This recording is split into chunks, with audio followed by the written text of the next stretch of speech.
نبی کریم رؤوف الرحیم صلی اللہ تعالیٰ علیہ وسلم، آپ امی ہیں، آپ نے مخلوق سے کچھ نہیں پڑھا، کسی استاذ کے سامنے زانو تلمذ طے نہیں کیے، اور نبی کریم صلی اللہ تعالیٰ علیہ وسلم نے کبھی سمندر کا سفر نہیں کیا، لیکن اس کے باوجود حضور نبی کریم علیہ السلام نے جو قرآن ہمیں عطا فرمایا، اس قرآن میں نہ صرف یہ کہ سمندر بلکہ کائنات کے ایسے اسرار و رموز بیان کیے گئے اور ایسے حقائق اور دقائق بیان کیے گئے کہ جن کو آج کی مشاہداتی دنیا میں تسلیم کیا جا رہا ہے۔ نبی کریم صلی اللہ تعالیٰ علیہ وسلم نے جو قرآن ہمیں عطا فرمایا، اس قرآن میں سمندر کے متعلق جو حقائق بیان کیے جا رہے، آج ان حقائق کا دنیا مشاہدہ کر رہی ہے، جو اس بات کی دلیل ہے کہ یہ کلام کسی مخلوق کا کلام نہیں، بلکہ یہ اسی خالق کا کلام ہے کہ جس نے کائنات کو پیدا کیا، جس نے سمندر کو پیدا کیا۔ آج سائنس تسلیم کرنے پہ مجبور ہے کہ سمندر میں موج، ایک موج کے بعد دوسری موج ہوتی ہے، دوسری کے بعد تیسری موج ہوتی ہے، تقریباً 10 میٹر تک ایک موج رہتی ہے، اور پھر اس کے بعد دوسری موج ہوتی ہے، وہ بھی 10 میٹر کی ہوتی ہے، اور جوں جوں یہ موجیں بڑھتی جاتی ہیں، اس کا پانی کا دباؤ، پانی کا پریشر بھی بڑھتا چلا جاتا ہے،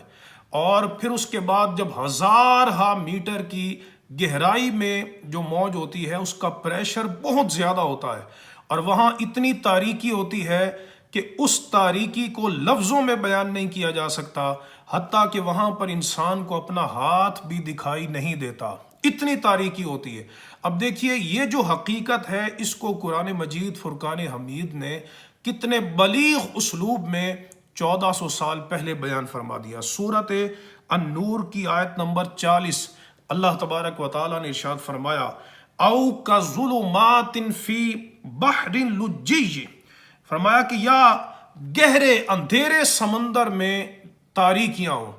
گہرے سمندر کی تاریکیاں، یہ قرآن بیان فرما رہا ہے۔ یغشاہ موج من فوقہ موج من فوقہ سحاب، فرمایا کہ اس کے اوپر موج،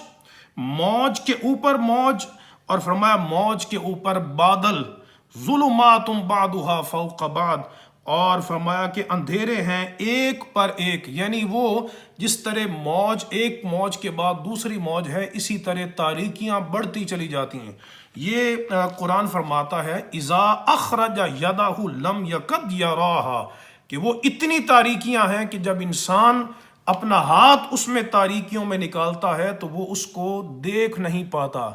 اب یہ حقائق 1400 سال پہلے قرآن مجید میں اللہ رب العزت نے بیان فرمائے، جو اس بات کی دلیل ہے کہ یہ کسی مخلوق کا کلام نہیں، بلکہ اسی خالق کا کلام ہے جس نے سمندر کو پیدا کیا، جس نے سمندر کو ہمارے لیے مسخر کیا،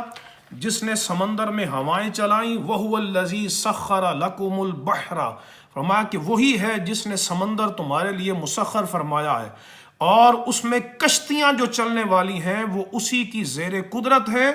اسی کے زیر تصرف ہے، اسی کے زیر انتظام ہے۔ جب ٹائٹینک بنا تو اس وقت سائنسدانوں نے اور بنانے والوں نے تکبر کے انداز میں یہ بات کی کہ یہ جہاز کبھی ڈوب نہیں سکتا، لیکن قرآن مجید میں اللہ تبارک و تعالیٰ نے اس بات کا رد کس طرح فرمایا۔ سورۃ الرحمن کی آیت نمبر 24 میں اللہ تبارک و تعالیٰ نے ارشاد فرمایا، وَلَهُ الْجَوَارِ الْمُنشَآتُ فِي الْبَحْرِ كَالْأَعْلَامِ، فرمایا اسی کی ہیں، یعنی اسی کی ملکیت ہے، اسی کی قدرت میں ہے۔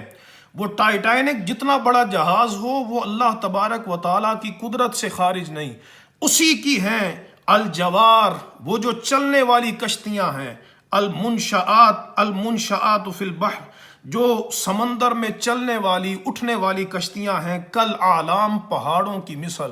یعنی وہ بھلے پہاڑوں کی مثل بھی ہو جائیں لیکن وہ اللہ تبارک و تعالیٰ کی قدرت سے خارج نہیں ہیں، اس کی ملکیت سے، اس کے تصرف سے خارج نہیں۔ تو پھر دنیا نے دیکھا اس کا انجام کہ جدید سائنس ٹیکنالوجی اس کو اللہ تبارک و تعالیٰ کے قہر و غضب سے نہ بچا سکی۔ حضرات محترم، آج دنیا دیکھ رہی ہے میرے کریم نبی علیہ السلام کا یہ سچا معجزہ، قرآن مجید فرقان حمید کتنی عظیم کتاب ہے کہ میرے آقا علیہ السلام نے سمندر کا سفر نہیں کیا، آج دنیا نے دیکھا کہ ایک سمندر ایسا ہے کہ جس میں دو سمندر ہے اور ان دونوں کے درمیان آڑ ہے، اور ایک سمندر دوسرے سمندر سے تجاوز نہیں کرتا۔ قرآن مجید فرقان حمید کے دو مقامات پر اللہ تبارک و تعالیٰ نے ان سمندروں کا ذکر کیا۔ سورۃ الرحمن میں بھی ذکر فرمایا، اور اللہ تبارک و تعالیٰ نے سورۃ الفرقان میں بھی ذکر فرمایا۔ سورۃ الرحمن میں فرمایا مرج البحرین یلتقیان، فرمایا کہ اللہ نے دو سمندر بہائے، یلتقیان جو ملے ہوئے،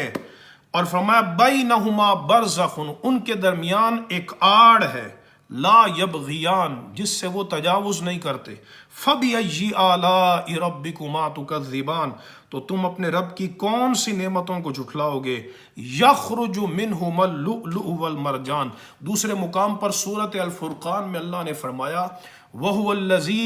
مَرَجَ الْبَحْرَيْنِ هَذَا عَذْبٌ فُرَاتٌ وَهَذَا مِلْحٌ أُجَاجٌ، فرمایا وہی ہے جس نے دو سمندروں کو جاری کیا، ایک میٹھا ہے اور دوسرا فرمایا کہ نمکین کھاری ہے۔ وَجَعَلَ بَيْنَهُمَا بَرْزَخًا، ان کے درمیان ایک آڑ رکھ دی کہ ادھر کا سمندر ادھر تجاوز نہیں کرتا، ادھر کا سمندر ادھر تجاوز نہیں کرتا، اور ان کے درمیان اللہ تبارک و تعالیٰ نے ایک رکاوٹ بنا دی، وَحِجْرًا مَحْجُورًا۔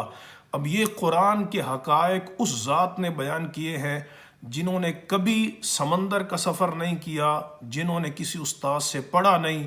جنہوں نے کوئی کتاب تک نہیں پڑھی، وہ محبوب یہ حقائق، یہ معارف 1400 سال پہلے جب جاہلیت کا دور تھا اس وقت میں حضور نے بیان کیے، جس سے معلوم ہوا کہ قرآن مجید فرقان حمید یہ نبی کریم علیہ الصلوۃ والسلام کا ذاتی کلام نہیں ہے، بلکہ یہ اللہ تبارک و تعالیٰ کا وہ کلام ہے جو اللہ نے اپنے محبوب کے دل پر نازل کیا۔ جو لوگ قرآن کی بے ادبی کر رہے ہیں انہیں یہ سوچنا چاہیے کہ وہ کتنی عظیم کتاب کی بے ادبی کرتے ہیں، جسارت کرتے ہیں۔ اللہ تبارک و تعالیٰ ہمیں اس قرآن سے وابستگی عطا فرمائے۔